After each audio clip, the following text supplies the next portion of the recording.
Oh, hey everybody. Welcome back to another Spikes and Gills live stream Monday nights. So, tonight we're going to talk ice conditions in the state of Maine, ice fishing techniques, tactics. We're going to talk ice fishing. So, welcome. I hope a lot of folks join us tonight to chime in on the conversation. I'm probably going to sound a little nasally still, nasally and congested. My son, wife, and I, we're on the up and up after having this sickness.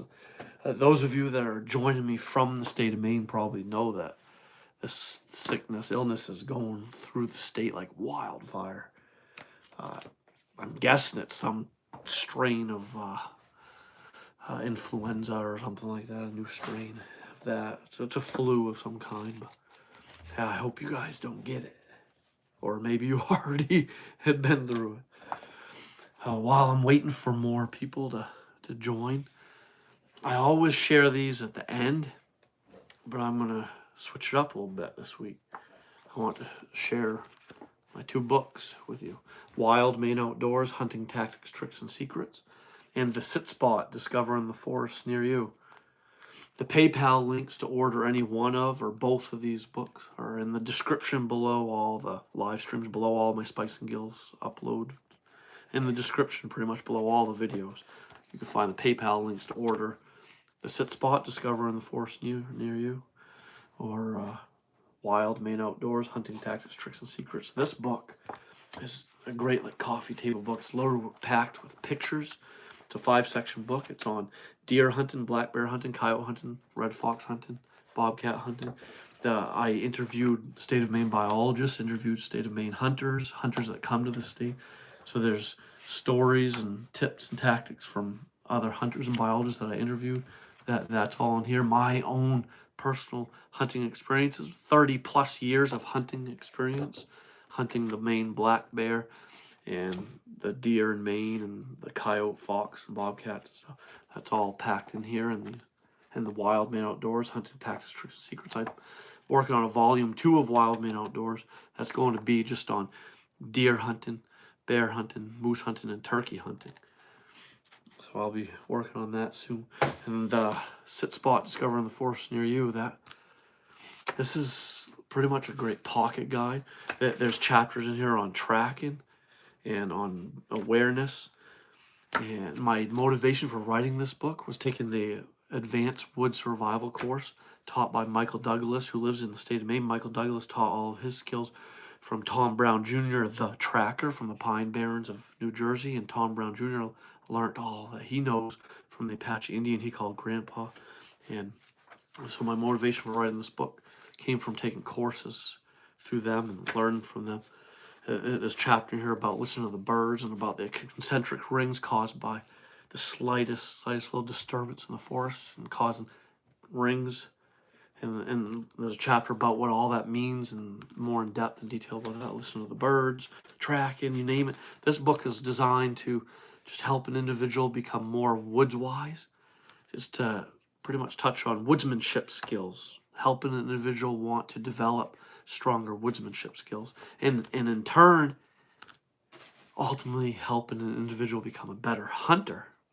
So yeah, my 2 books, Wild Maine Outdoors, Hunting Tactics, Tricks, and Secrets, and The Sit Spot, Discovering the Forest Near You. PayPal links to order these books are in the description below all my videos. Then obviously there's the shopping icon you can click on to browse my Spikes and Gills merch. All right, let's get to the meats and potatoes of this live stream. So who do we have on here? We have 55K Carey. Hey, how you doing, buddy? 55K Carey, are you an ice fisherman? And then we've got Carolyn Boy for actually, instead of leaning in like this, Carolina Boy 46. Hey, are you an ice fisherman too? Those of you that are joining this live stream right now, do you like fishing through the hard water? We're going to discuss some of that. So, if you are from the state of Maine, or New England for that matter, you should be aware that the ice conditions are helter-skelter right now. I am not advising that you put a sled or a four-wheeler or anything heavy on any hard water right now. It's going to be spotty. There's some local ponds near me. There's one that is traditionally known to freeze over first, to button up first, and that usually gets hit hard, fished hard for the brook trout. It's a nice, great brook trout fishery, and that's barely got 6 inches of ice in some places. It's scattered. It's 3 to 4 inches in some places, 6 in others. It had opened up around the edges. We had a couple days in the 50s and some driving rain, a lot of rain in the last couple of days, and that just detrimented the whole ice conditions for ice fishing.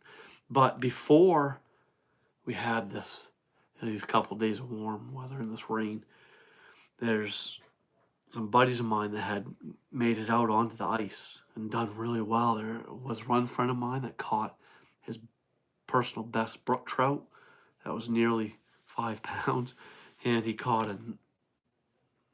like an 18. That one was like 18 plus inches. Another one, he caught another brook trout that was around 15 inches, and that one was a beautiful, beautiful fish. The colors on that thing were immaculate, were amazing, breathtaking. So I'm jealous a little bit that my buddy had got to get out ice fishing a little bit. I was hoping to get out with him, but then unfortunately the warm weather hit and that rain hit and just wreaked havoc on our ice conditions and stayed. Man, I hope all of you are being safe, using your best judgment when venturing out onto the hard water right now.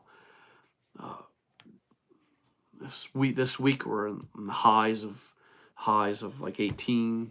I think we're in the teens all week, and right now I think it's like close to 10 degrees outside where I am right now. So I think these ponds will button back up. The edges will seal back up, freeze back up, so we can safely venture out onto the ice, hopefully in a couple days.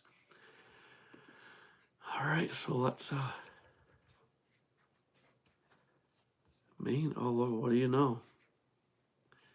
I'm bringing up the live stream so that we can chat together. All right, so we've got Carolina Boy. He says, Surrender 339. Hello, hey, can I have a shout out? Yeah, how you doing, Surrender? Surrender, do you ice fish? Stop ignoring me. How you doing? Joe Dutail, do you bait coyotes? You going live for that sometime? Joe Dutail, I actually like to place bait for bobcat more so than for coyote. Coyote, I like to call in, try my luck in so-called tactics for calling coyote. I don't typically bait coyote, but I will place bait for bobcat. So Surrender, how you unsubbing, he says. Nice. I just got a new 308 for deer hunting. Christy King says, nice. I don't own a 308. I use 270, 243 caliber for deer hunting. So congratulations on your new 308 for deer hunting. Joe Tutiel says, how do you do bait for bobcats? I have good luck with coyotes. Hey, I want to show you something too. Joe Dutiel, 86. Yeah, check this out. So here's a big male bobcat, 30-pound. That's a big old kitty. That was shot over bait, and I've got another bobcat over there. Fox, coyote howling, some coyote pelt there. Some more deer mounts and stuff. But yeah, that's a big kitty there. So what's funny is this is quickly rerouting to bobcat hunting live stream, but I'm just answering Joe Dutiel's question. So with bobcat, when placing bait for these animals, you can use chicken carcasses, pretty much any meat scraps, and And some guy, I never done this.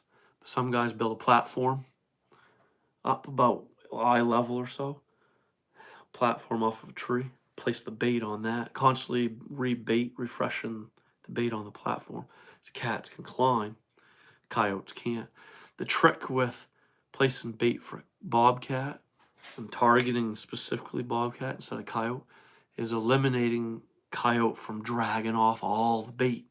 Coyote will come in and grab big chunks and pieces and go off with them. Trout go who knows how far with the bait. That bait will scatter about. Bobcats will come in and nibble. They sit and pick at it and just paw at it, gnaw at it, bite at it.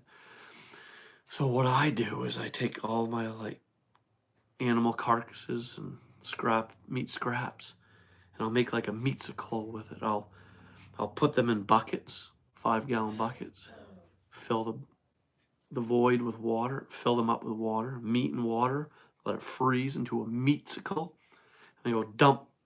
And when dumping them out, sometimes they come out of the bucket hard, so it's wise to pour a little bit of just a little bit of warm water over it, just over the bucket, just before taking it out to place it, so that it hopes it will slide out of the bucket easily. And place these meatsicles, and add extra meat scraps and carcasses and such so forth. And then pile sticks and branches and boughs over it. And as the snows come, and the snows melt and refreeze, and the winter rains come and stuff, and freeze and melt, and all the snow and rain and the meatsicles that you made anyway will melt, and you'll all stay wet, moist, and always refreeze back up, thaw and freeze and thaw, freeze. You're pretty much making a big giant meatsicle, and you're covering it. You're preventing the coyotes from being able to easily get in there, grab big chunks of pieces and taking off with it, and eliminating your bait for bobcat. And I've had great success at, well, hence the big Tom bobcat over here. I got mounted there. I've shot in a handful of bobcat that way, baiting for them, just as I explained. And also an area of place, a great place to set up bait for bobcat would be, I mean, I'm going on a tangent here. This is supposed to be about ice fishing. But, so what's your favorite type of fish to fish for? Okay. Christy King. Actually, brook trout and landlocked salmon, to answer Christy's question. So, and back to Joe Dutail's questions about bobcat baiting, hunting bobcat. Their bobcat are very prevalent along the coastal portion of the state of Maine. For some reason, bobcat populations are very dense near the ocean, near rivers, streams, near swampy wetland areas. So I'll place my bait nearby a wetland and close by rivers and streams, and I always get bobcat in those types of locations. They're for some reason they're very, very prevalent near water, and hence their preferred food source. Snowshoe hares. Where do you find a lot of rabbit? A lot of snowshoe hare and a lot of cottontail rabbits and such, so forth, things like that. And where do you find a ton of rodents, moles, voles, mice, rabbits, you name it? You find a lot of that in swampy environments, swampy wetland, near stream, wetland, lower elevation-like areas where there's just ample food for all that small game that the bobcat prefer to eat and hunt, and hence you're going to find tons of bobcat. And obviously coyote, fox lurking around, hunting around too, and roaming around. So anyway, so back to fishing. How's everybody doing? So we lost Sir Render. He says he unsubbed because I was ignoring him. That's okay. How is everyone else doing? So Christy asked me, what's your favorite fish to ice? Well, when it comes to ice fishing, I love to I love to ice fish for the trout, brook trout, landlocked salmon, and lake trout in general. I've been, the last couple seasons, putting out videos like the top 5 jigging lures for catching brook trout through the hard water, right? I've put out a video last year about that. I'm going to continue with that this year and finding through, and pretty much picking through all the hundreds, thousands of lures I've got, finding the top 5 lures that I own for catching brook trout through the hard water. I want to put out more videos about that to help individuals that are targeting the brook trout be able to have success jigging for them instead of just using live bait with tip-ups or ice fishing traps for that matter. And see, I have some other ice fishing video ideas. Let's see here. How come that I'm reading your guys' questions and stuff off my laptop, and why is that not scrolling down all the way? Oh, here we go. There we go. Any other questions? So Joe Dutel says, thanks, bud. Yeah, no problem. I wish you the best of luck chasing them coyotes and bobcats. So anyone else on here like to ice fish? And I was just talking about the conditions, ice conditions right now. Yeah, they're not so hot. They don't renew, whatever that was. We're going to click on a new tab here. All right.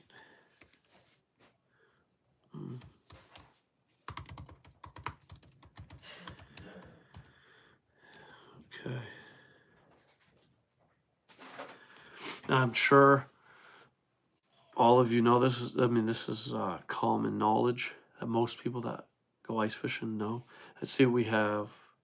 Who we got? We got Riley. Says, what's the story of the bear behind you?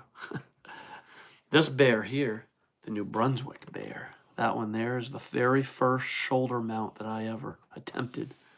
I've been learning taxidermy for the last 3 years, and this bear right here, to answer Riley's question, was the first attempt at taxidermy. I shot this bear with my bow in New Brunswick, Canada. This bear over my right shoulder.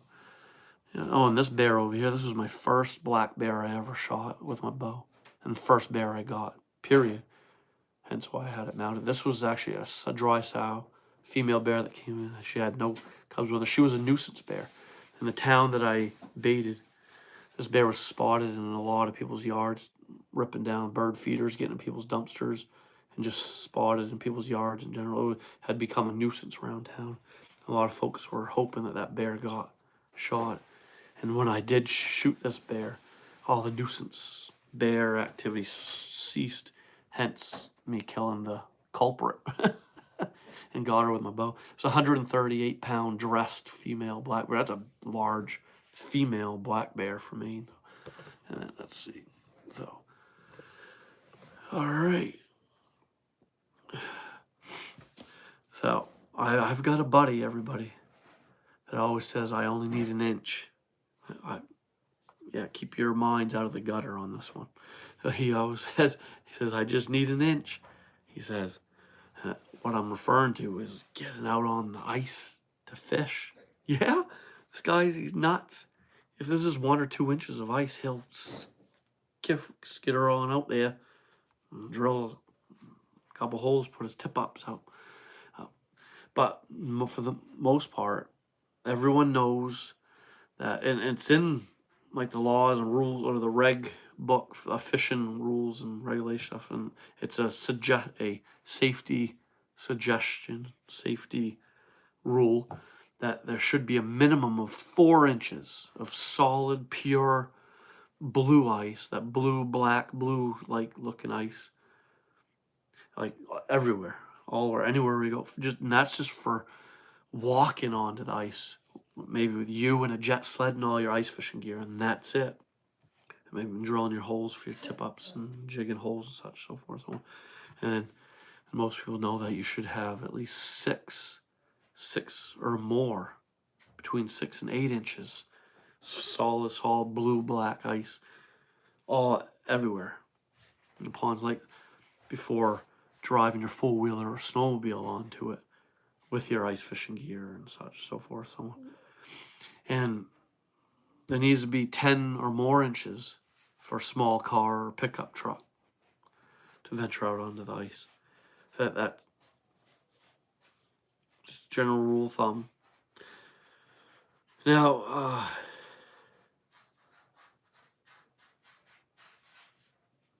yeah, and this is common knowledge too, that all ice fishermen and women should be aware of and know that your smaller, shallower ponds freeze faster, button up quicker, more so than your deeper, bigger, larger acreage ponds, lakes, and ponds and lakes that are more exposed to wind. Lots of wind, high, very fast blowing wind, and lots of it could slow the freezing and buttoning up of that body of water for ice fishing. You could have below freezing temps, but lots of wind, and still have open water sporadically throughout different bodies of water, different ponds and lakes. So we've all got, you got to be aware of that, watching out for that. So let's see what, yeah. And okay, who do we have? Blue Dream says, the amount of dead animals you have are crazy. Yeah. Yeah, I got some euros, turkey tails, bear. Oh, here's some more bear, coyote skulls. So, when reading the ice conditions, you've got to take into consideration the time of year and the weather conditions. Early season, you could still have fluctuating temperatures. You could have freezing temps at night and above freezing temps during the day, causing the bodies of water to kind of fluctuate and to freeze unevenly and sporadically in different places and areas. It's actually wise to, like, early season, to drive up to the lakes and ponds you plan to fish the hard water on, that you plan to go ice fishing on, and go and, like, scout them out and take mental note of parts of the lakes and ponds that you plan on fishing that freeze over and skim over first, and maybe plan your fishing outings in those parts, or in those areas of that lake and pond where there was already frozen ice where they were skimmed over early. So you can bet there's going to be several more inches of ice in those locations on that pond and lake than in other parts, in the more wide open areas of that lake and pond. So that's a wise choice to make. It's a good idea to scout them out ahead of time. And obviously avoid strange looking spots. Any area that looks wet, appears to be holding a lot of moisture, anything wet on ice, on a frozen body of water, should be an instant red flag, an instant no, and, like, stay away, just to play it safe. I mean, you could have a 10-inch hole that someone drilled where they might have ice fished a week prior, and the temps got warm for a few days and started spider webbing that hole, started widening that hole out, and it may have started to spider web and thin up and thaw more quicker there, and that where that 10-inch hole was drilled a week prior, and what was once a 10-inch hole could now be 20 or more inches wide, and could have spider web cracks that thawed and widened, opened up, and that could be where a lot of the water and moisture is boiling up from, coming up from, and spreading along the pond and lake in that general location. So that's just one scenario as to why you might be seeing that wet spot. So you want to stay away from places like that. And most people know that white ice is not dense, really hard packed, solid, pure blue ice. White ice is packed full of air bubbles and air pockets and air. White ice, a lot of times, pretty much 90%, probably 99% of the reason why you get white ice is because the lake or pond buttoned up.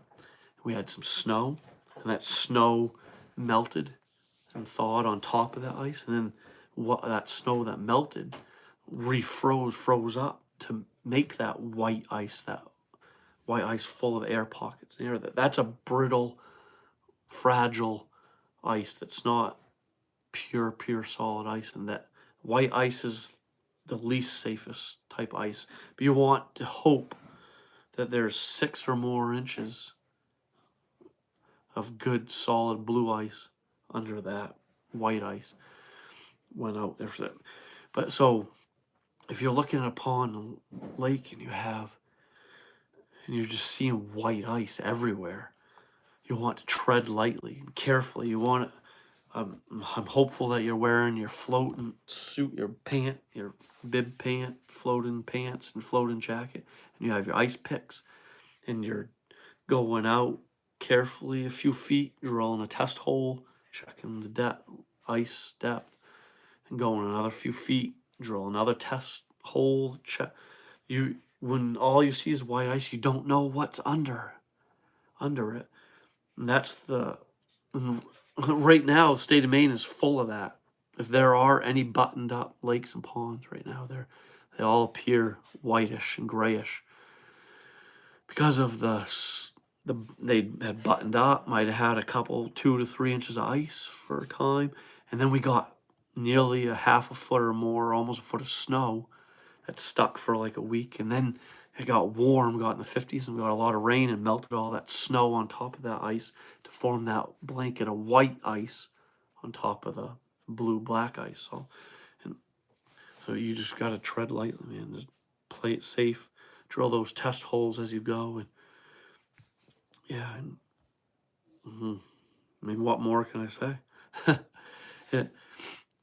So that's just a little tidbit about being aware of your conditions, your ice conditions, and a tidbit about safety, ice fishing safety. So let's go back. All right, so who do we have with us now? Who's joining the live stream that also likes to go ice fishing?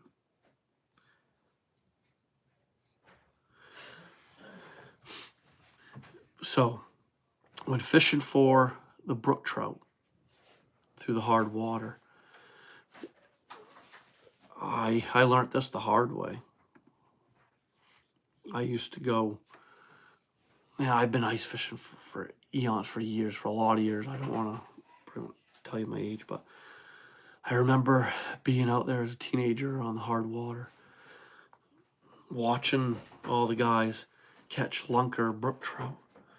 And all the while I've got parked my ass out there in the deepest parts of the ponds and lakes, and I'm fishing mid-depth, fishing the bottom, dropping all my live bait from my tip-ups to the bottom, and I'm jigging near the bottom, and just totally unaware of the whereabouts of the brook trout in the wintertime under the ice. This was before I learned a few things. I was an immature ice fisherman. I had a lot to learn. And I was always drooling over those big lunker brook trout that guys caught up near shore in barely 2 to 3 feet of water. Yes, that's right, everybody.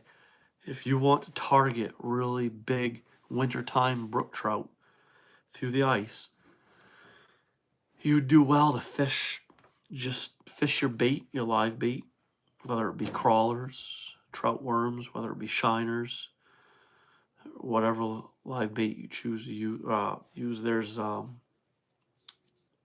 power bait stuff you can buy, a bunch of other little trout baits you can get in jars from like Dick's Sporting Goods and other fishing out stores and stuff that you can use. Worms, shiners, power bait like things, fish eggs. There's a whole bunch of different types of baits you could put on your hooks to fish just under the ice, several inches under the ice. All you need in just a few feet of water. You should be able to see the sandy bottom where you're putting your tip-ups or your ice fishing traps, whatever you want to call them. Tip-ups, traps, what are all the other different names that people use for ice fishing traps? It's ice fishing traps. Yeah, so my buddy Ed that I go ice fishing with a lot. He does very well, fishing just under the ice, not very far, and then not very deep of water, and he catches impressive brook trout. Most of us starting out ice fishing, we always venture to the deep. We always just automatically assume to catch the biggest fish out there, we must fish like mid-depth or fish right off the bottom and in the deepest water.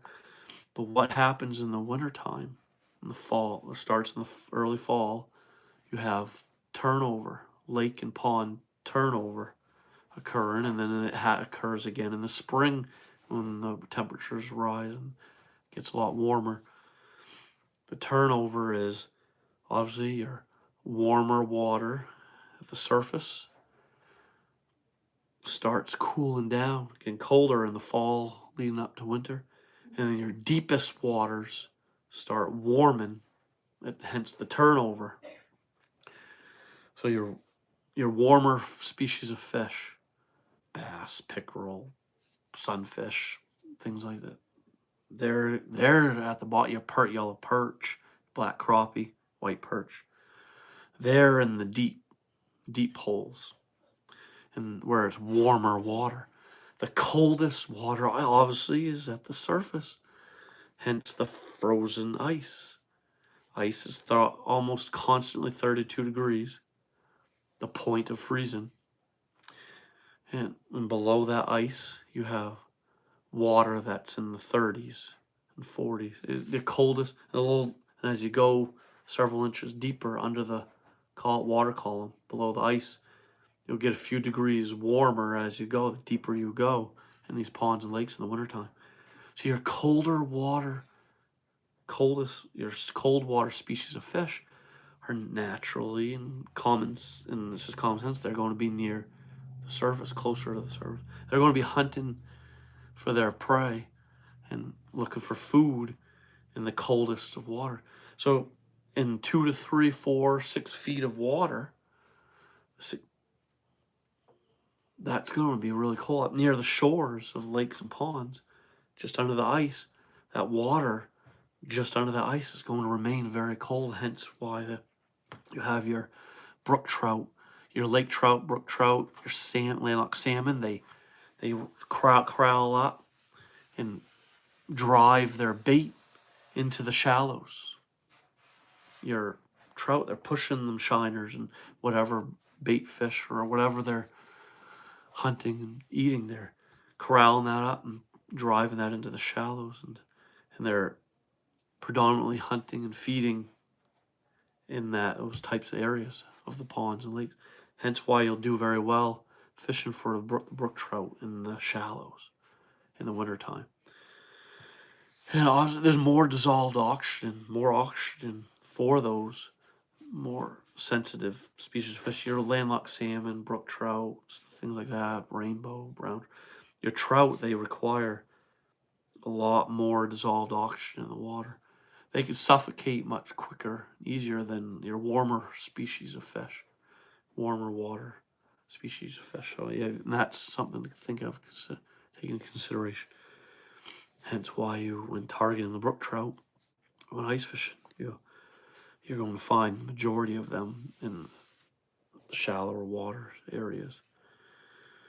And obviously there's exceptions to the rule. I mean, your lake trout, one time they're caught in like depths of 6, 8 feet. Obviously when the lakes and ponds are thawed in the spring and summertime, your colder waters are in the deeper parts of the lakes and ponds, and your lake trout and your trout, landlocked salmon, are going to congregate in places like that. They're going to be swimming around in those areas in the summertime. But it changes in the wintertime. So you got to think differently in your approach going after the trout, salmon in the wintertime than you would in the spring and summertime. All right, so who do we have on here?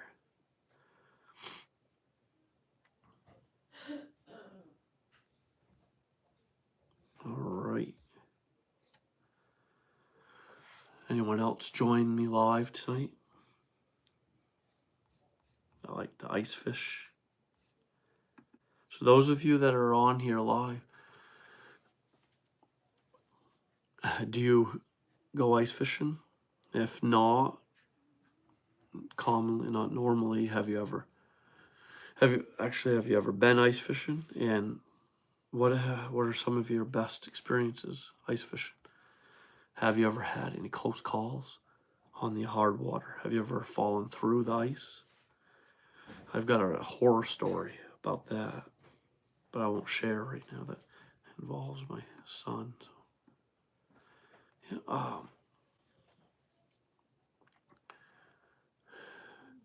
so my hard water gear consists of the consists of the floating suit, very expensive floating jacket, floating bib, pants.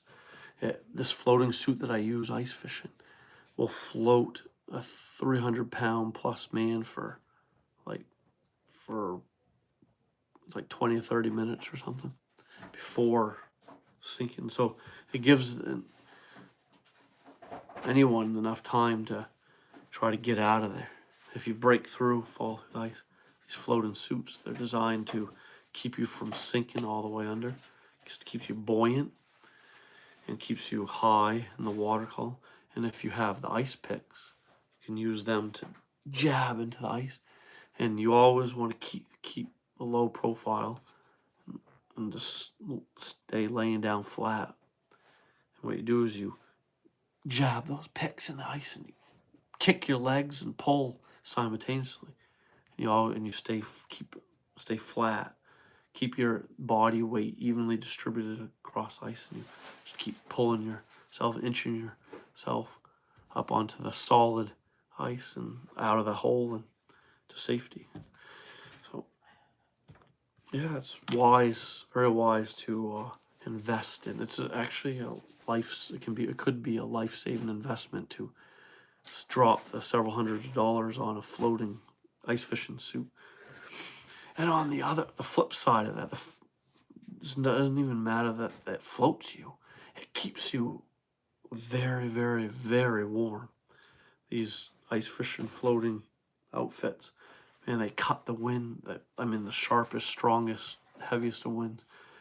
I've been on the ice fishing, and I've been the warmest individual out of all the other folks around me that weren't wearing a suit like I had.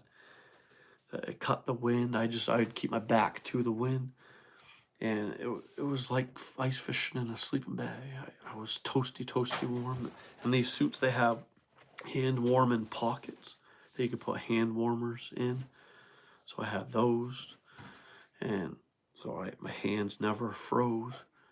And yeah, so I definitely recommend looking into all the different ice. The Eskimo makes an ice fishing floating suit, clam, and wind.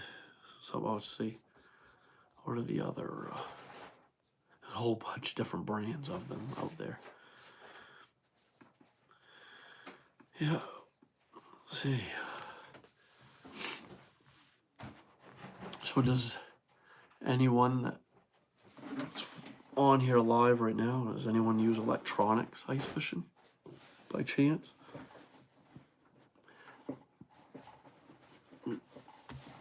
Now, as the title specifies on this live stream, it's I'm supposed to be talking about fishing for brook trout through the ice, through hard water. You don't need electronics for targeting the brook trout per se, but I love to use the old Garmin Striker 4 for just checking the depth ice. Instead of sounding off a hole with all those little sounders that you would clip onto a hook and just let sink to the bottom, and then counting your feet by pulling out the ice fishing line, foot increments, and then securing the depth that you want, the right depth you want to put your bait at with a little button. Instead of doing all that, that's more time consuming. I can just quickly drop this ice fishing transducer to the old Garmin Striker 4 sonar here and get a instant depth reading. And also I can put it to just on traditional fish finder mode. And so when got the ice fish transducer down there, that it's going to chirp at me, and it's going to on traditional ice fishing mode, it's going to let me know if there are fish and hopefully trout around the hole I just drilled. So it's going to do two things for me using electronics, using the sonar. A quick water depth, especially if it's like not a clear body of water, you can't quite see the bottom where you drill your hole. You're gonna get a quick depth reading. But also you can put it on fish finder mode and get some chirping and see if there are fish nearby that hole, and to give you some confidence in that spot. Let's see, who do we have here? Data Monkey says, you hunt coyote? Hey man, hey, how you doing, Data Monkey? Thank you for joining me live this Monday night. I do hunt coyote. Let's see, we got a coyote pelt there hanging. I got a howling coyote. Yeah, there's a coyote howling on a base. I hunt fox, bobcat, coyote. What about you, Data Monkey? You've been out coyote hunting yet? I planned on going this week. I have this whole week off. First week I was hoping to get out a little bit out chasing the coyotes. My trail cameras that I still have, my cellular trail cameras I still have activated, still have battery life and are still running. They've sent me some pics of coyotes and bobcats. I hope to get after them soon. How about you, Data Monkey? Are you faring well with a coyote? Are you putting down some dogs, some coyotes or bobcats maybe? I'm hoping to get out ice fishing and coyote hunting, hopefully. Yeah, I actually have a brand new, come to think of it, I've got a brand spanking new 22-250 that I bought that has yet to kill anything. I have yet to kill anything with that rifle. It's a really heavy rifle with an awesome scope on it. I bought it to go after coyote and bobcat with. So I've been in the past been shooting my coyote bobcats with my 243, and I've shot coyotes with 270 caliber. Okay, so who else do we have on here? Thunder Flick says, it's time, buddy. Flick! Yeah, how you doing, Thunder? The amount of dead. Thanks for joining the live stream, Thunder. Have you been out yet, Thunder, if you're still on here? Blue Dreams. Anyways. Oh, wait. No, that's too funny, everybody. I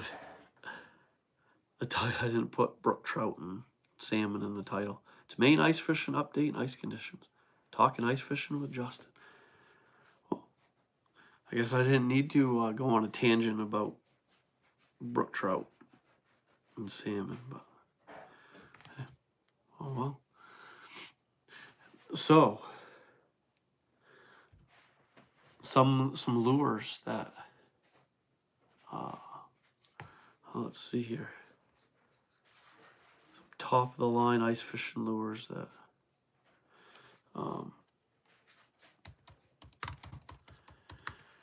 let's see,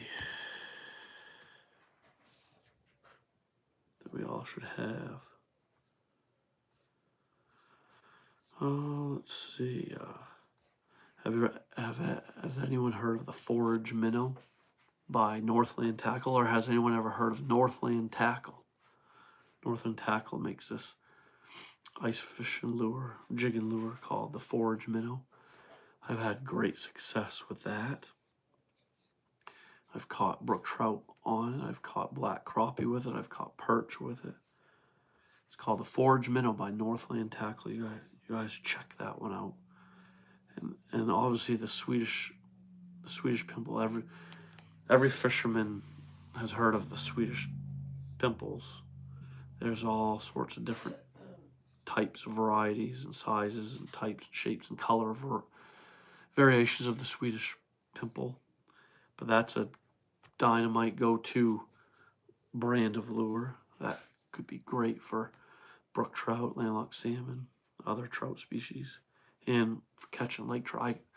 I caught lake trout on really big, large size Swedish pimples before jigging. So there's that. So the forage minnow by Northland Tackle, Swedish pimples. Oh, let's see. So am I forgetting any good ones? Oh, well, did you see that? Huh. Nice. That guy did a top 5 ice fishing lures for trout too. Have you guys ever heard of Humbug Videos? Humbug Videos did a top 5 ice fishing lures for trout with underwater footage. Awesome. I bet that's a great video. I'll have to watch that one. I put out a video too about on the top 5 lures for jigging for brook trout through the ice. I put that on my channel. I uploaded that last year. The Rapala slab. Nice. Nice, nice, nice.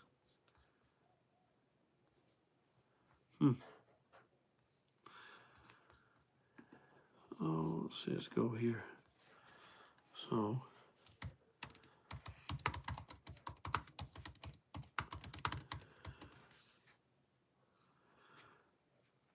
yep, so Swedish pimples.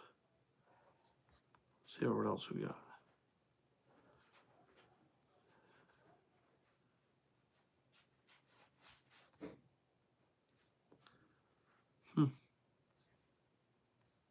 Nice. So I do like these. The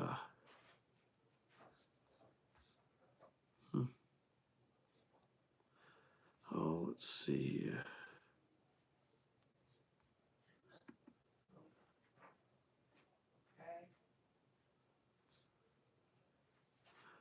Yeah.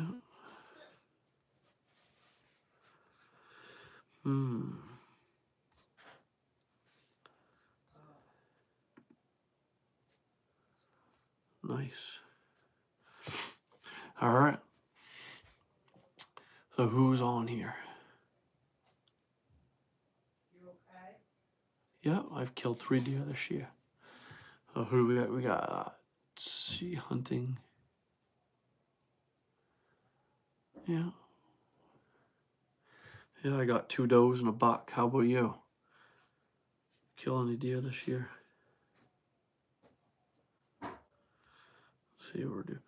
I also have had great luck fishing for trout, landlocked salmon, perch, whatever, with using little jig heads, tungsten brand like jig heads with pieces of shiner, whether it be just a shiner head or shiner tail on the hook, that little jig head.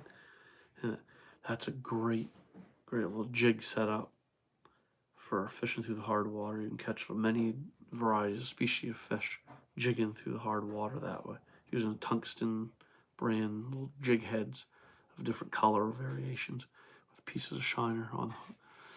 So my gun misfired on a 11 pointer. Damn. Sorry to hear that. That's heart-wrenching. On an 11 point, oh, I'm sorry to hear that. Yeah, the Jigga Wraps, that's right, from the Rapala brand jig, like jig wraps. Those I like fishing with them. They're very erratic when pulling up on the jig, coming up with them under the ice. They're very, very, yeah, they're very erratic. These Rapala Jigga Wraps or whatever they're called, but Yeah, so there's the jig heads. Let's see.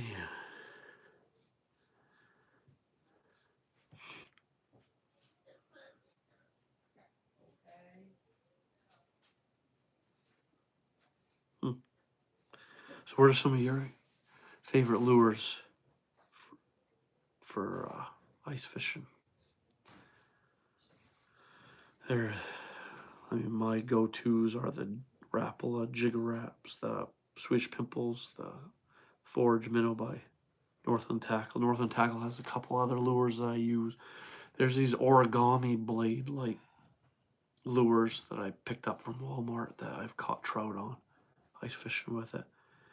They're, I haven't seen them pop up here yet. They're, and I apologize for not bringing the lures with me. I should have went out to my shed and grabbed my ice fishing tackle, brought it in here, because I think I would have been way more prepared for this live stream that way if I would have done so. So let's see. Yeah. So anyone have a favorite ice fishing lure you'd like to share with us? Or maybe it's your top secret lure.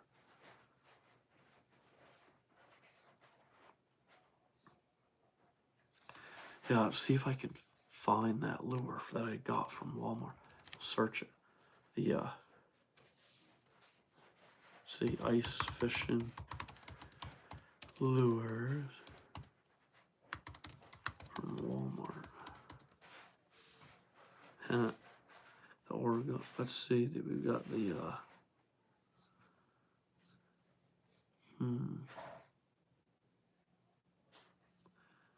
yeah, the spoons, the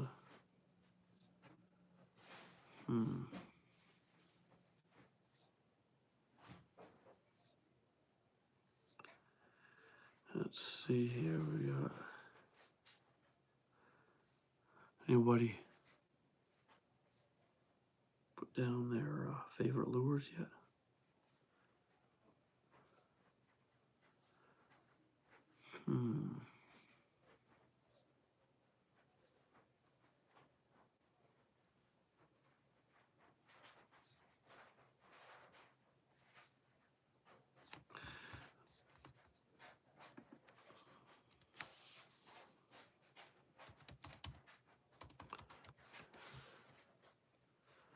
Right here. It actually is called the origami blade. Yeah, so I was right about. Yeah, the origami blade flutter spoons. They got the golden shiner one. These you could pick up at Walmart there. Here, I'll show you. So, excuse the close-up. See, we've got the origami, the fishing origami blade flutter spoons. There, see, there's another one over here. Another type right here.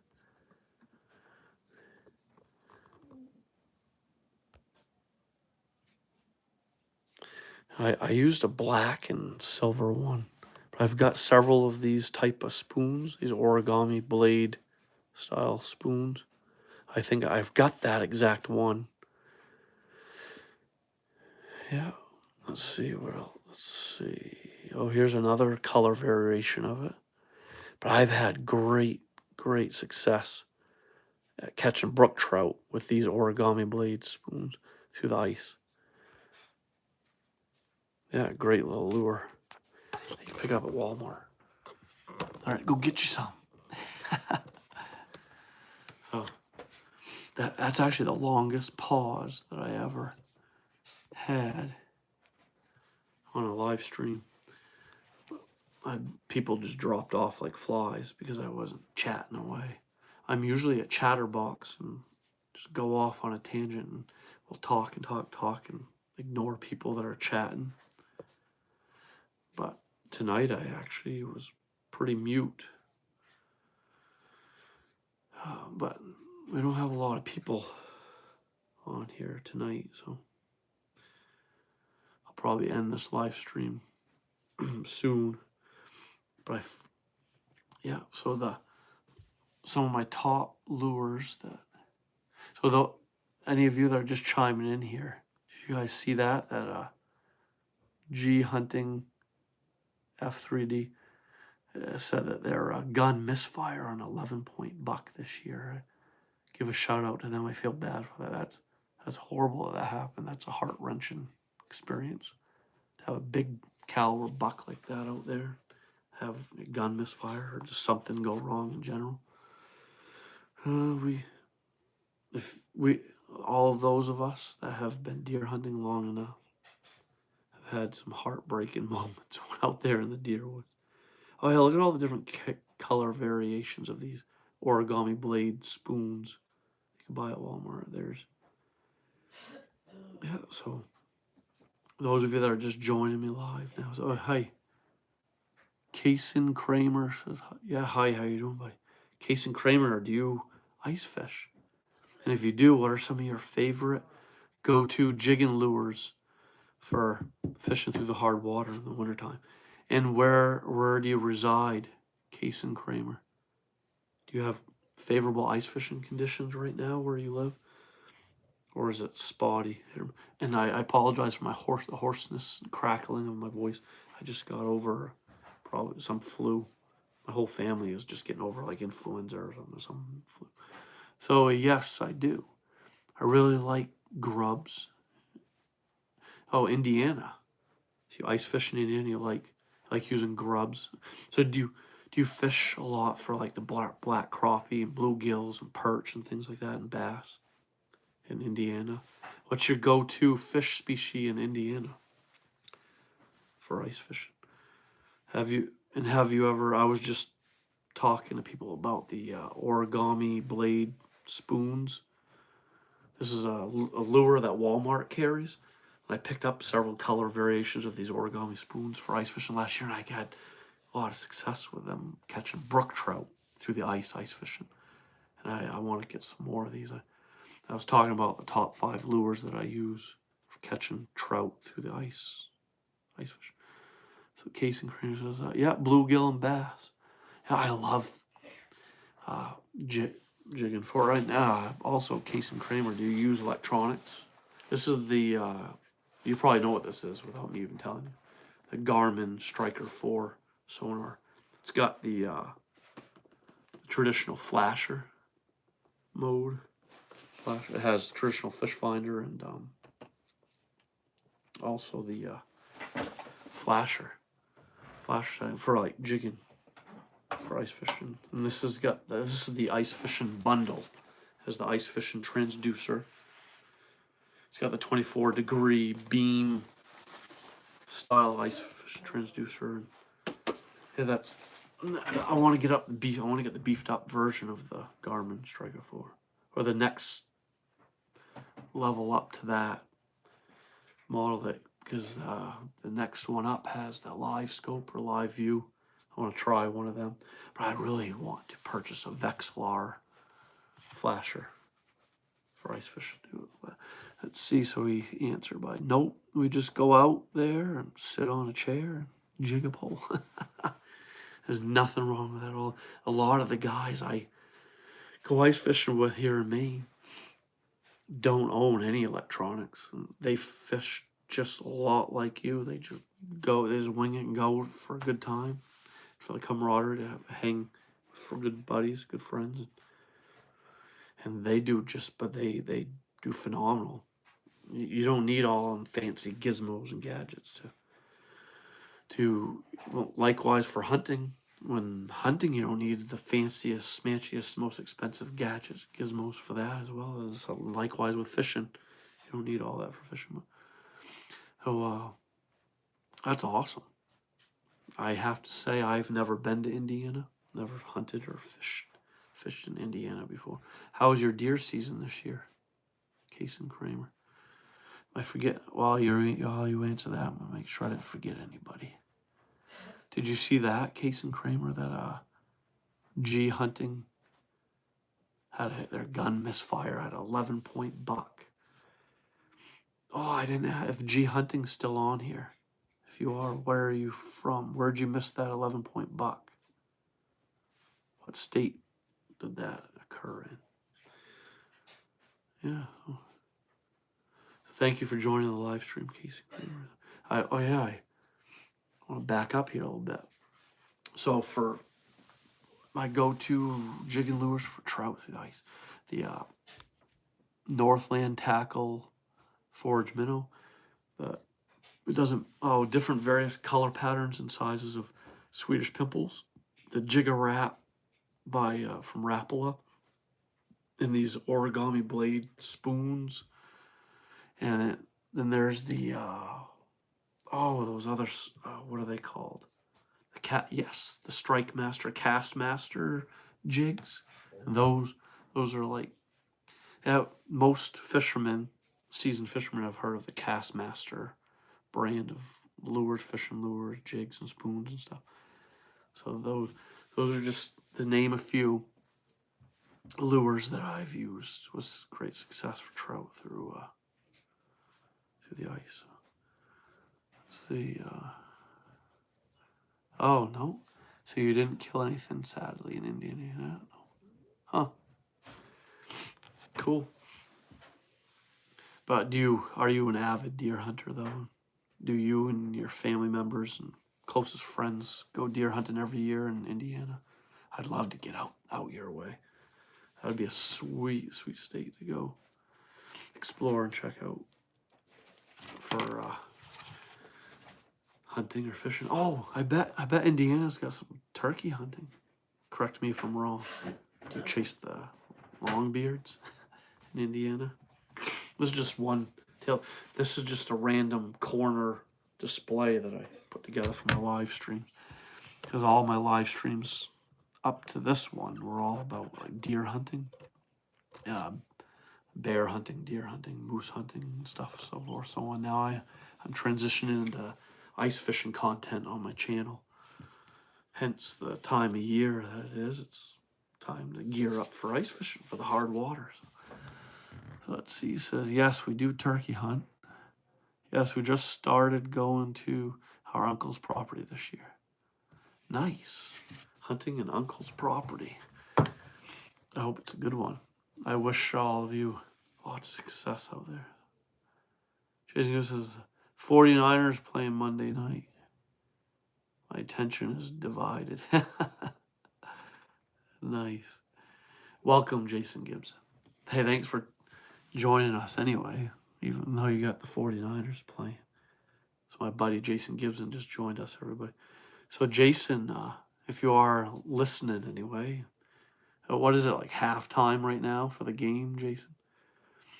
Kason Kramer just come on here from Indiana, Jason, and he says he deer hunts, turkey hunts out there in Indiana. He sadly didn't get a deer in Indiana, he says, but they've him and his family, I guess, have started, and friends have started hunting one of his uncle's properties, or an uncle's property.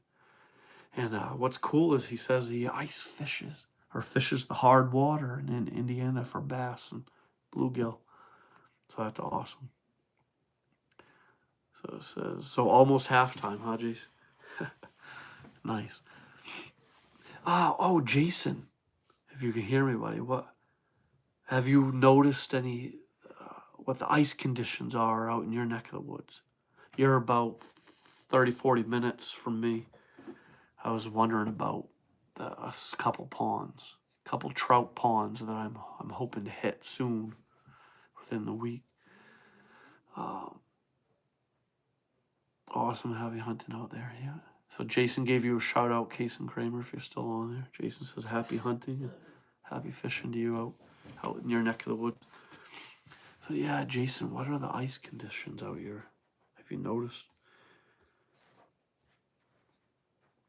And I think, Jason, you shared with us last Monday night, maybe? Shared a little bit about some of your fishing lures that you favor. So I think you shared your fishing favor. I forget what it was though. Oh, inconsistent on Medi Bemps. Got an open spot right in front of the house. Yeah, I kind of figured as much that the it would be sporadic and spotty. I don't really advise anyone go on the ice right now. So thank you for that, Jason. I was just curious. I was hoping to get out yesterday, drive to a few close ponds and scout out the situation, the ice conditions. Scout the situation out for upcoming ice fishing. I didn't make it out. Let's see. I see a few more people just joined me live right now that weren't on here earlier. So welcome. Please chat away. Let us know if you go ice fishing, and let us all know in the chat if you ice fish in Maine from another state, and just chime in, just join the chat. So what I'm going to do is go back and get off the screen on my laptop, and so I can join the chat, so I can type away. I have some questions to ask all of you. Let's put it in the chat. So let's see, yeah, we've got Maine Exhaust. Hey Justin, how's it going tonight? So Maine Exhaust says hi. Welcome, Maine Exhaust. Hence the title of your channel. I take it you're a Maine fisherman. How are the ice conditions up here in the neck of the woods? See, I need to chat away here. Let's go. Wait a second. Where's my other scroll bar? Let's bring this up. Come on. There we go.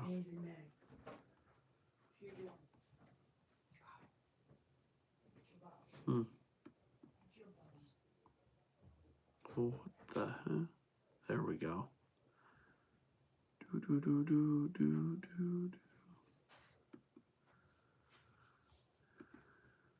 Huh. Bear with me, everybody. I screwed up my laptop. Trying to join the chat like I did last minute. So oh, what the heck, man?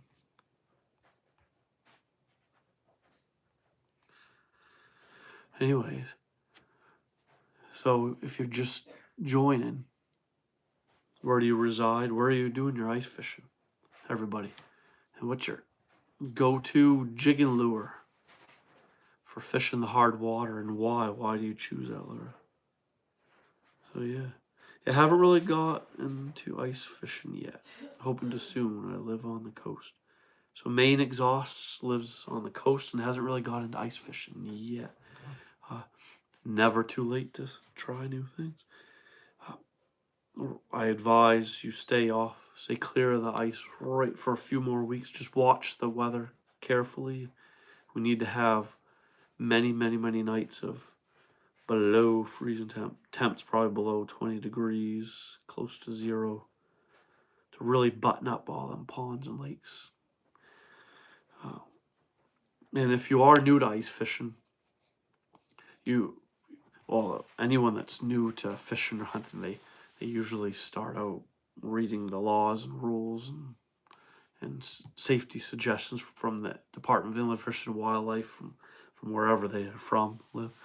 And it's plainly states in the rules and regs and safety suggestions put out by the Department of Inland Fish and Wildlife that you need a minimum of 4 inches, 4 solid blue ice, blue-black. It always appears blackish, but there's a bluish tinge or hint to it. It's known as blue ice. It's just pure, solid, pure ice. It's pretty much everywhere in the pond and lake. Minimum of 4 inches to at least walk on with your ice fishing gear. Maybe to pull a jet sled with ice fish traps, auger, fishing lure, such so forth. So on a bucket to sit on, whatever. That's about it. But all you want out there for weight on 4 inches ice, and you need 6 to 8 inches, 6 or more inches of ice everywhere for that solid, pure blue ice. Everywhere, pretty much spread, like not spread. You need that to be the amount of ice everywhere for four-wheeler, snowmobile, human, and gear for that weight. And it suggested that 10 or more inches of ice for small cars and pickups, and then a foot or more, 18 inches of ice for even heavier pickup truck for way more weight than that. So a buddy of mine always says, I just need an inch. How safe is that? Yeah, my buddy Ed, he's like, all I need is an inch or two. And he's not kidding. Every single year, he's already been out ice fishing, but he's had success. But he's a scrawny, tall, thin, lightweight guy. But he'll skitter on out on 2 inches of ice, poke a hole and put a hook through, hook and bait. And he's always risking it like that. He's hardcore. But hey, I don't know of him to have fallen through with 2 inches of ice. I would break through 2 inches of ice in a heartbeat. I'm a hefty boy. But yeah, so let's see. He asks, Maine Exhaust says, do you... oh, there we go. I needed that scroll bar. There we go. We can join the chat. So do you like ice fishing or open water better? Ice fishing.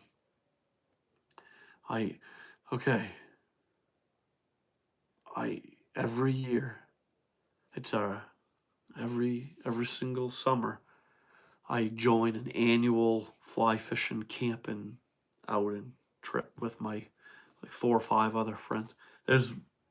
Mark doesn't always come every year, so that's why I said 4 or 5. There's the 4 constants, 4 buddies of mine, and me. It makes up 5. But some years there's 6 as Mark comes sporadic. Some years he don't. And we go on this annual 4 or 5 day canoeing, fly fishing, open water fishing, camping, excursion trip. And we've been doing it for like the last 5 years straight. We do it every year. It's an annual trip. So I love that. I really, really, really love fly fishing, open water fishing with a fly rod. But ice fishing is my go-to thing for fishing. And that's because I turkey hunt, I hunt black bear, turkey hunt, bear hunt, moose hunt, go moose hunting, deer hunting. And I'll do some predator hunting off and on. I hunt like all the seasons, all the different types of hunts that are available in the state of Maine. I participate in, so that doing that kind of makes it hard for me to find a lot of open water fishing time. And also in the summertime, I'm doing the blueberry farming thing. What I do for work has me working like 7 days a week, 12 to 14 hour days, the majority of the spring and summer and stuff. So I don't get out open water fishing much. But Jason says, to answer your question, Maine Exhaust, he says he loves ice fishing, open water. But yeah, both. I love both of them. And then these same group of friends every year that I go on the annual fly fishing trip with.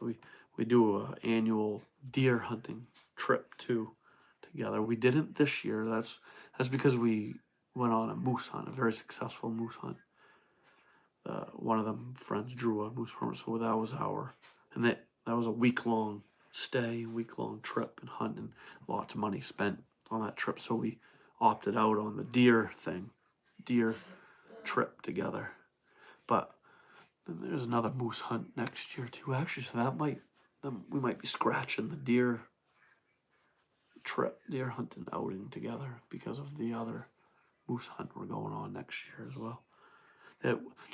Why I already know that we're going on another moose hunt next year is because there was 2 permits drawn by the same household, same family, drew 2 permits, and you're able to transfer a moose permit to the following year. If that's you, if you've ever had this experience where you've had multiple moose permits drawn per household, per family, and and they were both within a week apart of one another, you can transfer a moose hunting permit to the following season. So we did that. So back-to-back moose hunts for us. Yeah. But see, Maine, this is Maine Exhaust says, I finally got my first buck this year. He was a nice spike horn. Do you got any tips to get into some bigger deer? Hey, Jason, buddy. Give Maine Exhaust a shout out too. And congratulations on their first buck. You want to know what's funny, Maine Exhaust? My buddy Jason, I just said to give you a shout out. Congratulations. But congratulations. Him and I both shot spike horns this year. I had a 3 deer. I shot 2 does and my trophy spike. The spikes on my spike horn were, one was 11.5. Oh yeah, Jason, I measured the spikes, by the way. One was 11.5 inches, the other one 11, and they curled. So I was after curly, one of my target bucks. All of bow season, I shot my buck I got this year with a week left in the regular rifle season, but I had been after specific buck for 2 months, bow hunting and on through rifle season. But he kept giving me the slip, and I wasn't having any luck finding him, his whereabouts, and I wasn't even seeing very much for buck activity, mostly does. But congratulations on your first buck. It's good eating, isn't it? Oh yeah, how? But congratulations.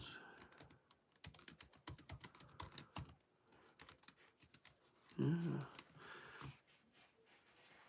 So Maine Exhaust you. Do you like eating deer meat?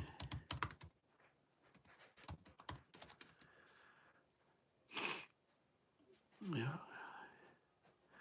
So, Maine Exhaust, I wish you many, many, many, many years of deer hunting success down the road. And for some tips on getting into bigger bucks, if you're still with us.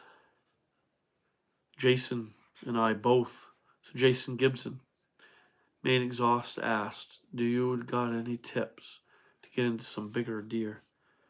So Jason, you could chat away for Maine Exhaust to share your tidbit of information. One very, very, very, very important tip I have is you're going to figure out eventually your best top #1 rut stand location for the rut, like for November hunting.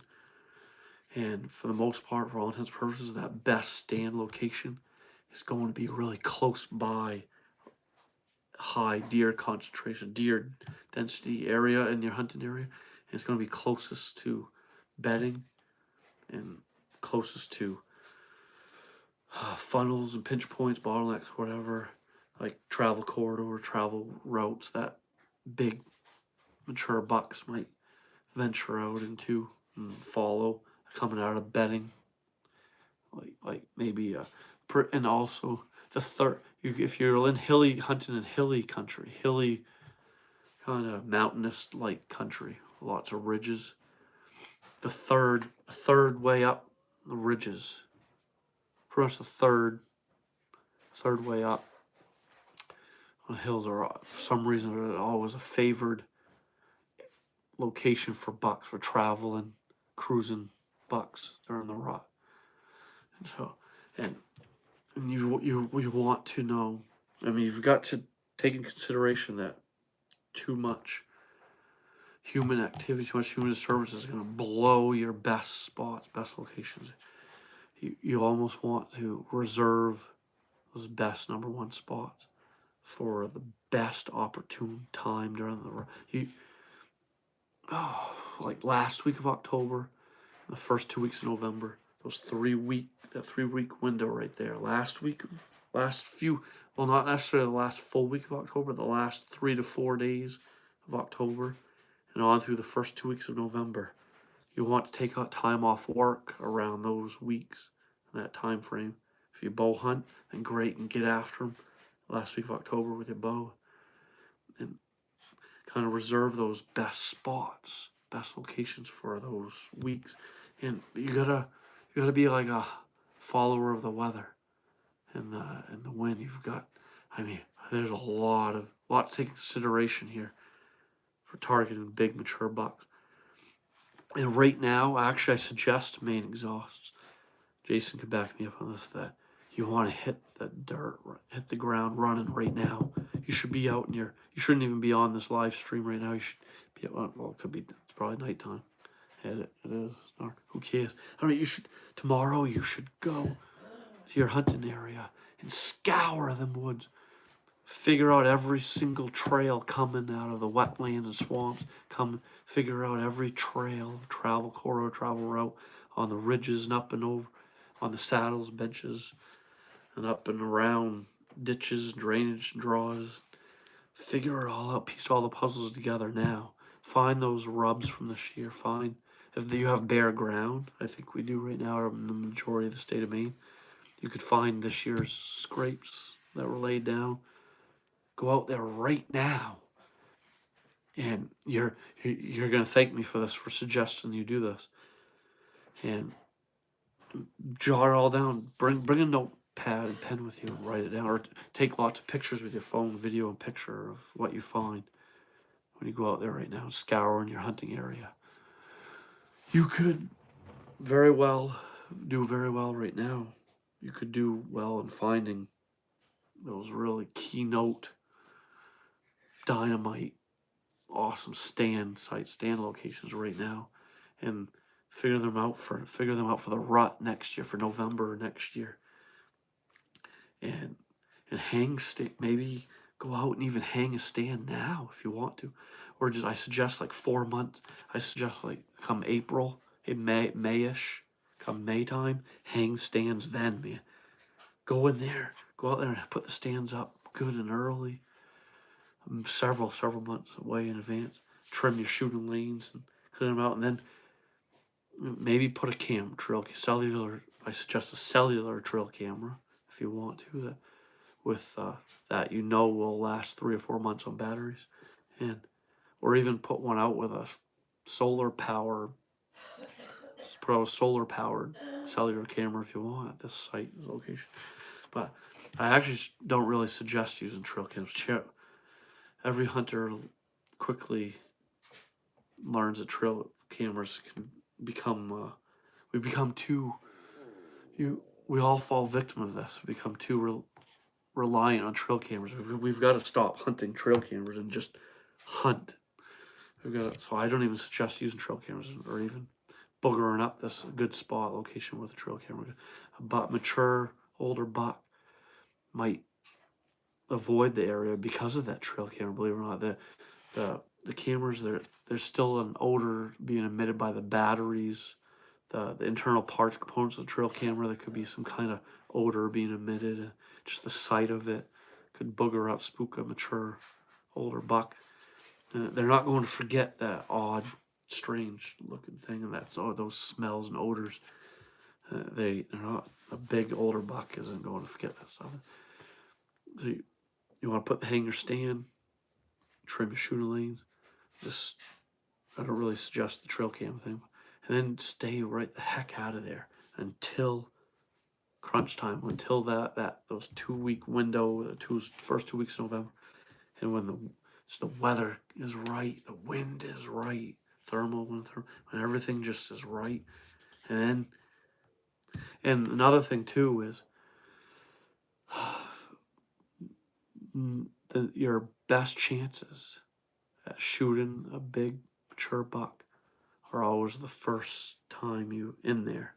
Your first sit on stand, first sit in a blind, your first time ever going to a specific location to hunt a certain buck, or in hopes to shoot a big mature buck. Your highest odds and best chance are always the first sit. And then the more and more you keep going in, the more ground scent you leave, the more human disturbance you leave. Your deer sightings will start slow diminishing each time you go in. You're always going to see the most deer and stand the best chances the first or second, maybe third time in. And in the state of Maine, where the deer density is low, in areas of the country where you might hunt deer where the deer densities aren't very high, and a lot of the big bucks, and a lot of bucks and does alike, or it doesn't matter the sex of deer, where a lot of the deer are like going through like a 2, 3, 4 day cycle in their home range. There's in the state of Maine, you could very well sit 3, 4, 5, maybe even 7 days without seeing a single deer. And so, I mean, so the state of Maine, you can get away with multiple sits on certain stand sites, but but there's so much to take into consideration here when trying to figure out if it's wise to go back in a second, third, fourth, fifth time. Depends on what you saw on the first time, and depends on really on your entry and exit routes. I mean, are you confident you didn't leave too much ground scent? Are you confident and certain you didn't spook and alert any nearby deer, does, and subordinate younger bucks? Are you certain, darn certain, you didn't let that buck you're after chasing know that he's being hunted? So forth. I mean, there's that to consider. You gotta have a good entry exit route. You've got to have the right wind, the right weather, the right temp, the right gut feeling. Just knowing that now is the time to go in there. So yeah, see. So let's see what Jason had to say. Maine exhaust. So Jason says, big mature bucks like edges of habitat change. Use wind and thermals to your advantage. Hunt bedding and morning food sources. Yeah. Best scouting is right after it. Yeah. I agree. There's a lot of people hunting one deer they're seen on game camera, and they end up getting shot miles away. Yeah, and that's, yeah, man. We've all heard that story a time or two, where our trail cameras got us a pic of a really nice 3, 4, 5, 6-year-old trophy monster buck, and just that one pic, and all of us hunters need to stop falling victim to that, to hunting trail camera pics. We've got to stop doing that. I'm guilty of doing it time and time again. I've got to stop doing that, because yes, as Jason said here, Maine exhaust, and anyone else that's with us live, just because you got that trail cam pic of that buck doesn't mean that buck is sticking around and staying in that area in your neck of the woods. He could be a mile or two away tomorrow, the next day, and get shot by a totally different hunter. It happens. So trail cameras are a great tool for just letting us just know the inventory, and just letting us know that like certain bucks survive the hunting season, or still. I love them trail cams for now, for this time of year, leaving them up. Let me know what bucks made it through the hunting season. And I've used trail cameras for helping me find shedding antlers to Curly for the last 2 years in a row. A buck I got trail cam pics of him late last week of the hunting season, and there was no one hunting on the property that I hunt when I got this pic of him, and so I know he's still alive. He made it the hunting season, so I hope to get him next year. So trail cameras are great for just letting us know that there are mature bucks in our hunting area, so that we're not wasting our time per se hunting out there, because we know there are 2, 3, 4 good shooter bucks somewhere lurking around, roaming around, and it's best that we got those pics early on. If you're a bow hunter, you bow hunt early season, and you're getting mature buck pics, daylighting on your cameras in September and October. You found you're pretty much probably on the edges and fringes of that buck's core area, or you're in his home range. If you're getting those daytime, noontime, late morning, early afternoon pics of mature bucks with your cameras early season, then in some cases it's easiest to target a specific buck in bow season and go and hunt a specific buck in archer season than it is in November. Have you ever heard that November sucks? Have you ever heard that saying? Some hunters believe November sucks. That's because that's the month when your target buck disappears. The bucks you've been hunting all September, October or been following on camera and have bucks you found, scouted out, and you found their home area, found some bedding areas, their whereabouts where they're feeding early season. Come November, they could completely disappear almost and seem like they fell off the face of the earth.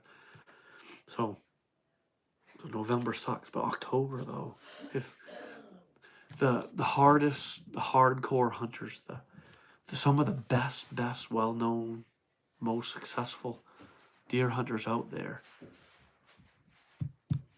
get it done in October, get it done in their bow season, earlier season.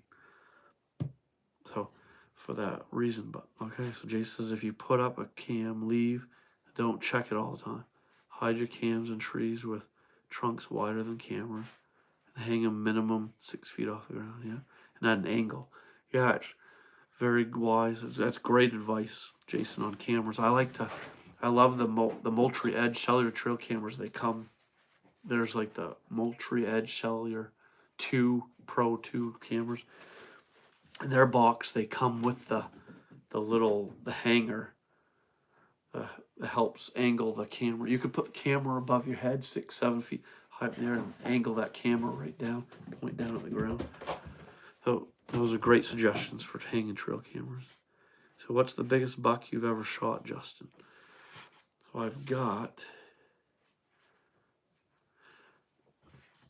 let's see, we've got over here Maine exhausts. We've got a bow. These are all bow deer. There's a 20-inch wide bow buck over there, an 8-pointer. And then I got more. Here's a 202-pound 9-point buck I shot on Halloween night with my bow last year. That's Shorty. He ran with. Here's some other bucks. These are all bowed. Oh, that's a bow 8-pointer I shot with my bow. That's a 4-pointer I shot with my bow. I shot this 9-point buck with my bow. Shot these bear with my bow. I shot all of them, all those deer on the wall over there with my bow. I usually get it done with a bow. I shot the majority of all my deer with a bow and arrow. And I have couple other bucks that I need to mount. I do my own taxidermy, Maine exhaust. I've been practicing it for the last 3 years. I've done taxidermy on moose, shoulder mount of moose. I've done shoulder mount of bear, black bear, and deer. And I'm working on a full life-size mount of a bobcat. And I mounted this bear right here over my right shoulder. And I did this mount behind me of Shorty, this buck mount. And I did another buck mount over there on the wall. I've got a couple more bucks I have to mount up, put on the wall for myself, and a couple more bear I've got to do the mounts on. But that was my biggest racked buck over there. I cover a couple more 8-point buck racks down in the basement, and there are capes in the freezer, so I got to get on the wall. This was my heaviest bodied deer. This was 202 pounds, field dress, this buck back here. That would be my heaviest bodied deer. Biggest racked buck is over there on the wall to my left. That was a 20-inch wide 8-pointer with long tines, big like 6-inch brow tines, 20 inches wide. He was a bow buck too. So yeah. And I got a 4-point here I shot with my bow. I shot this guy with my bow. This hunt, the majority of these hunts are all on my YouTube channel. So if you go back in the video library, you go to my Spikes and Gills YouTube channel homepage and go scroll back in the video library, check older videos from years past, in the last couple years. You can find a lot of these hunts on my YouTube channel. So, and yeah. So do you hunt with a bow too, Maine exhaust?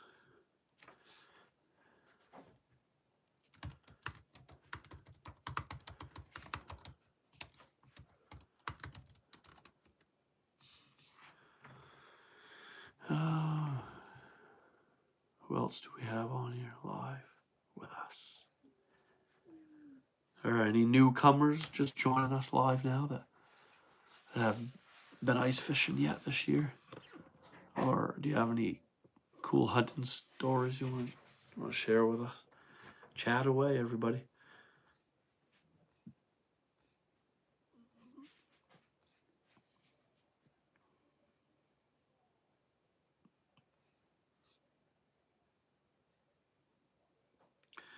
I'm surprised the guys from northern Maine, northwestern Maine haven't chimed in a while.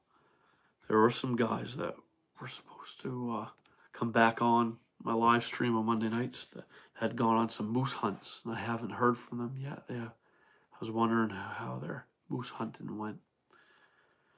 Says Maine exhaust has nice bucks. My dad got a mastic buck back in 2021. 11 pointer that grossed 156. Nice. That's a great deer. My biggest racked buck is probably like a 110-inch rack. That's probably about a 110-inch rack. This rack back here is probably it's probably just a 100-inch rack, 90 to 100-inch rack, but it was on a over 200-pound, 3.5-year-old buck. And these are all probably just 80-inch, 70 to 80-inch rack 8-pointers. That's a lot of bone, 156 inches of antler, and in Maine, 11. That's a nice deer. It's a big buck, big racked buck from Maine. So kudos to him. Congratulations to him for getting such an awesome buck. I'm still after one like that. Well, I've been a very successful deer hunter through the years. I have multiple. This was a 3-deer year for me. Shot 2 does in the back. I get a lot of multiple deer years where I shoot 2 or 3 deer, and then like a couple years will go by, 3 years, and then I'll shoot a bigger racked buck, one for the wall. It's just how my hunting career has gone. It's my hunting pattern, I guess. But yeah. Oh, Jason, I have a longbow back here. Here, I gotta check this out. Here, I've got this longbow. I sold my here. So Jason.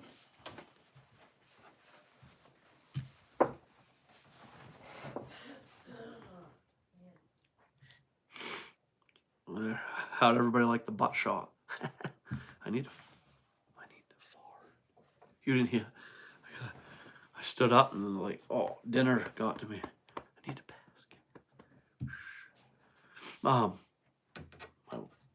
So this longbow is it's got a bamboo backing. Bamboo. It's white ash. I made this bow. I only had to pay $20. That was for materials. And this guy shown me and a friend of mine how to build our own longbows. This is deer hide, deer sinew. This is sinew. This is from the deer. It's a cartilage, fatty like cartilage like stuff. With sinew deer, the sinew from deer hide, and tied on for the handle, tied on with deer sinew. And I stained it mahogany red. You can still see the clamp marks, and I didn't sand it down enough. It's imperfect, but it's the first longbow I ever made. I've never killed a deer or killed anything with this. I just practiced with it. Just shot at targets with it.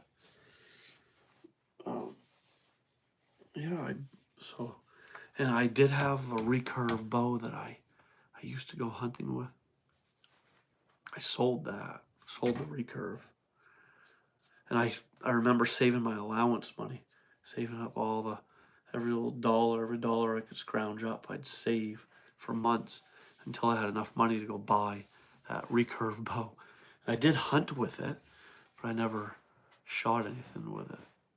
Maybe some squirrels and rabbits or something, but I don't even remember if I did that with that recurve. So let's see what Jason asked. So Maine exhaust is on the net score. It was 147. Definitely was a sweet buck. Have you ever heard the old saying, wherever you may be, let your air go free? Laugh my ass. There we go. Nice. Yes, right. Oh, I almost let her rip. Yeah, that's funny, man. Exhaust. I actually never did hear that one before. Jesus is sweet. Was that the dude from survival school in Augusta? Oh, yeah, no, Actually, I'm not going to get all religious on all you guys here, but I'm not active in the church anymore now anyway. I should, yeah. But back in my church going days, I went on a mission. I served a 2-year mission. I was a missionary for the church I was a part of, affiliated with for eons. And yeah, and while I was on my mission for my church, me and my missionary companion, that we'd go and have dinner. So it was a family that was members of our church. That the father of the family that we used to go visit, go over to have dinner with and stuff. He built these. He was building bows, and he was teaching the Boy Scouts too how to build long bows and stuff. So yeah, it was while I was on a mission for my church that I learned how to build a long bow. That I built this. But yeah, I'll just leave it at that. I'm not going to expound more on that. I don't want to get all religious on you guys now. Because you never know what anyone's beliefs are. If they believe in God or some other higher power. My mother always said, believe in what you feel is worth believing in. Whatever makes you the happiest, whatever makes you successful in life, whatever makes you be a good husband, father, a stand-up guy in the community, whatever's helping you be that person, and keep believing in what you're believing in, and keep following what you're following. If you are that type, if you're just it doesn't matter anyone's beliefs. It's not religious or not. Just always just believe in what you feel is worth believing in. If it makes you happy, keep on doing it, man. If it makes you happy, successful, and makes you a good person, and I say believe in it. My mother's always said that. But anyway, sweet, was that the dude? No. Anyways, it's been over an hour.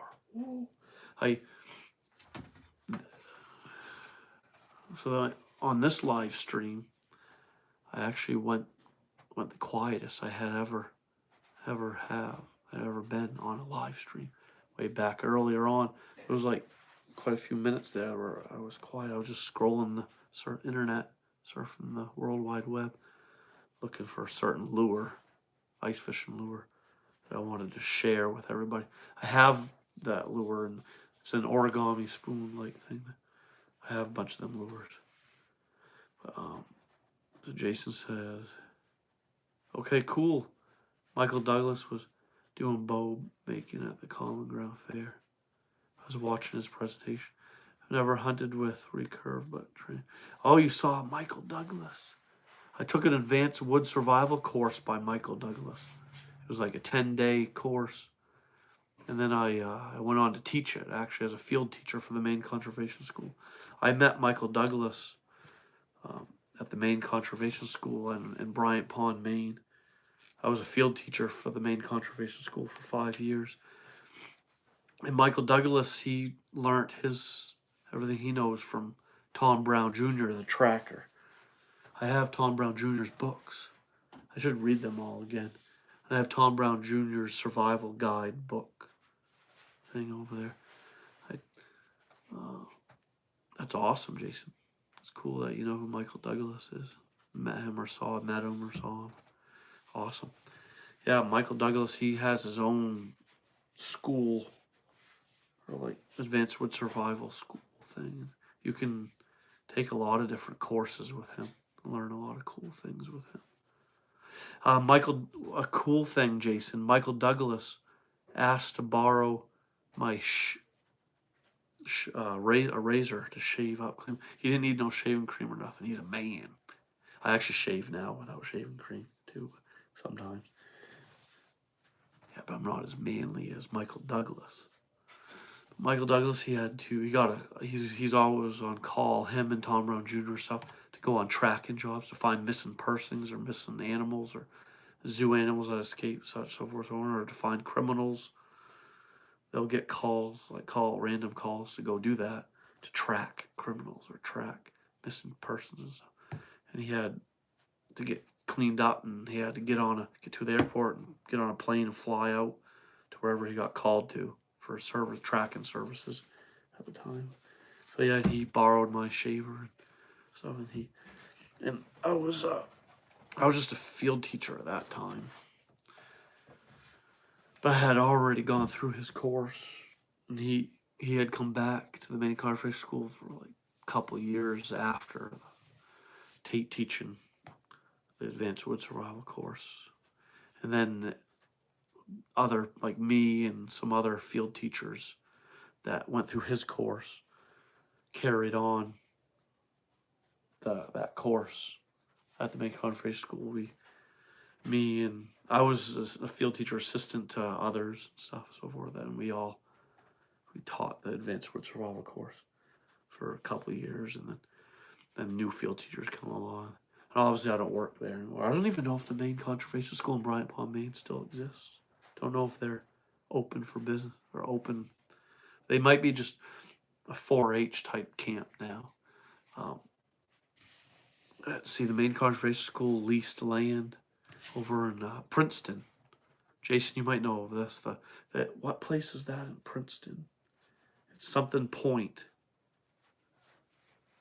And something Greenland Point. Greenland Point in Princeton. The Maine Conservation School did some week-long courses and stuff there for a couple summers in a row before they packed out of there. Yeah, Greenland Point. Yep. Yeah, so I've been there before.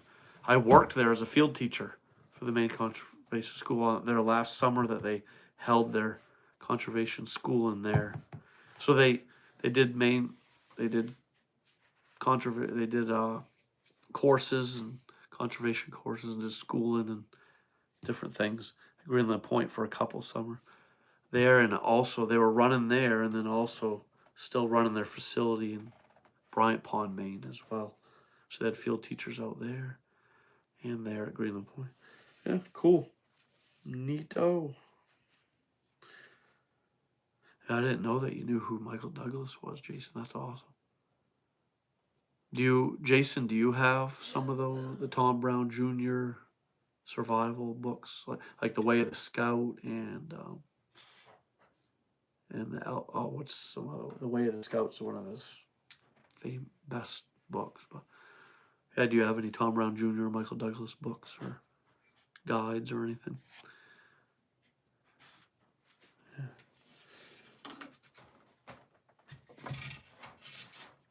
Yeah, we've got. Anywho's it? Here, let's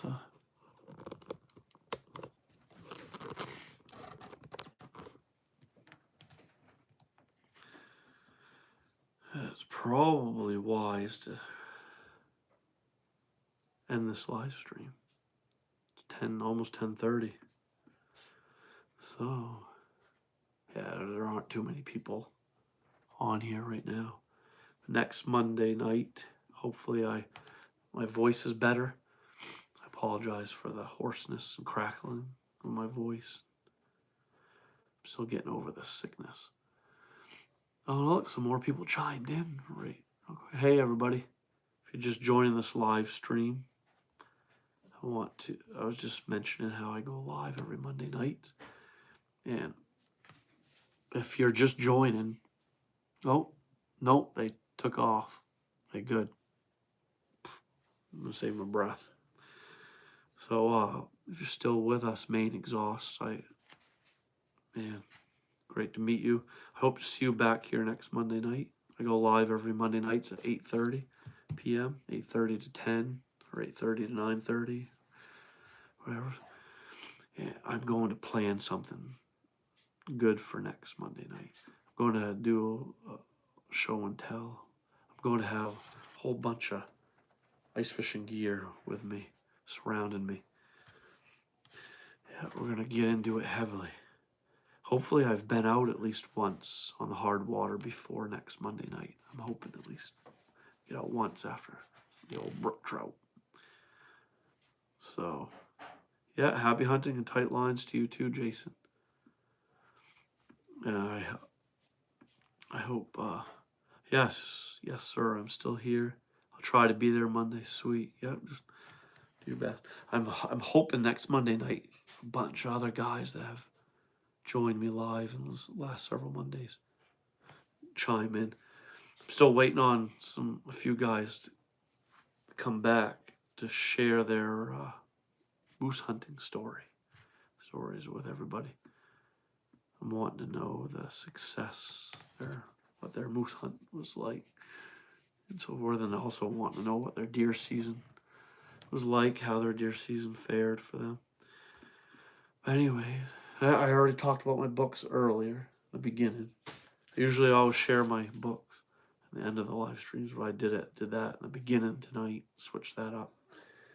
You can check out the shopping icon below all my videos, Spike Skills videos, to browse the Spike Skills merch. The PayPal links for my books are in the descriptions below all my videos. So everyone that joined us live tonight, I wish you the best out there. Yeah. Anywho's it. So, man, being sick sucks. It's my hope that I can build a strong hunting, fishing community around my Spikes and Gills live streams every Monday night. I'm right now transitioning over to ice fishing content, but I just recently ended several Monday nights of deer hunting content on my live stream, or deer hunting conversations with hunters and fishermen like you. The whole point of going live, having a live stream, is to build a community, a YouTube community around your niche, around what your channel's about. My channel's about deer hunting, bear hunting, turkey hunting, moose hunting, predator hunting. And my channel's about fishing, ice fishing, fly fishing, so bow hunting for deer and bear and turkey, and rifle hunting for deer and bear, so forth, so on. So, yeah, my channel's about all those things, about all the different hunting sports, everything to do with fishing. So, yeah, let's build the community strong around those topics and subjects. And so, yeah. So, and it's my hope that I don't leave out anybody that joins my chat on my live stream. I'm hopeful that I can catch everyone's questions and answer them accordingly. And there's some other guys that join my live streams every Monday night that are great at answering questions for me if I get chatting away, going off on a tangent, rambling too much. There's guys that are good about answering questions for me in the chat, but I hope not to leave anybody out. I'm hoping to converse with you and obviously make friends along the way, and whether it just be merely through these Monday night live streams, you joining me every Monday night and joining the chat, joining the conversation, whether it's just that type of relationship, that's fine. Maybe one day I could,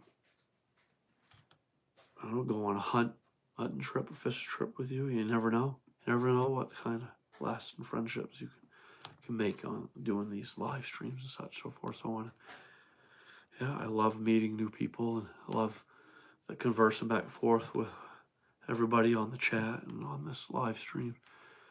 So yeah, let's build this community strong. A Spikes and Gills Monday night live stream centered around hunting and fishing, hunting stories, fishing stories. Let's do it. Let's do it together. So every Monday night, 8:30, be here, be on the Spikes and Gills channel, joining the live stream. So thank you everybody for being here. And I'll see you back here on the Spikes and Gills live stream next Monday night at 8:30 p.m. See you then, everybody.